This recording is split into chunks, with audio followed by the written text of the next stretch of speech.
"She is such a plain child," Mrs. Crawford said pityingly afterward. "And her mother was such a pretty creature. She had a very pretty manner, too, and Mary has the most unattractive ways I ever saw in a child. The children call her Mistress Mary quite contrary, and though it's naughty of them, one can't help understanding it. Perhaps if her mother had carried her pretty face and her pretty manners oftener into the nursery, Mary might have learned some pretty ways too. It is very sad, now the poor beautiful thing is gone, to remember that many people never even knew that she had a child at all. I believe she scarcely ever looked at her," sighed Mrs. Crawford. "When her eye was dead, there was no one to give a thought to the little thing. Think of the servants running away and leaving her alone in that deserted bungalow. Colonel McGrew said he nearly jumped out of his skin when he opened the door and found her standing by herself in the middle of the room."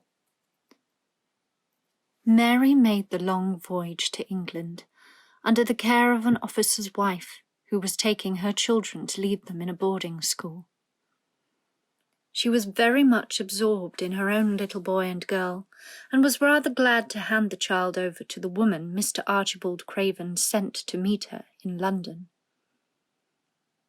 The woman was his housekeeper at Misselthwaite Manor, and her name was Mrs. Medlock.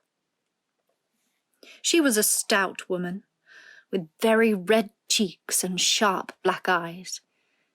She wore a very purple dress, a black silk mantle with jet fringe on it, and a black bonnet with purple velvet flowers, which stuck up and trembled when she moved her head. Mary did not like her at all, but as she very seldom liked people, there was nothing remarkable in that. Besides which, it was very evident Mrs. Medlock did not think much of her. "My word, she's a plain little piece of goods," she said. "And we'd heard that her mother was a beauty. She hasn't handed much of it down, has she, ma'am?" "Perhaps she will improve as she grows older," the officer's wife said good-naturedly. "If she were not so sallow and had a nicer expression, her features are rather good. Children alter so much." "She'll have to alter a good deal," answered Mrs. Medlock. "And there's nothing likely to improve children at Misselthwaite, if you ask me." They thought Mary was not listening, because she was standing a little apart from them at the window of the private hotel they had gone to. She was watching the passing buses and cabs and people, but she heard quite well, and she was made very curious about her uncle and the place he lived in. What sort of place was it? And what would he be like? What was a hunchback? She had never seen one. Perhaps there were none in India.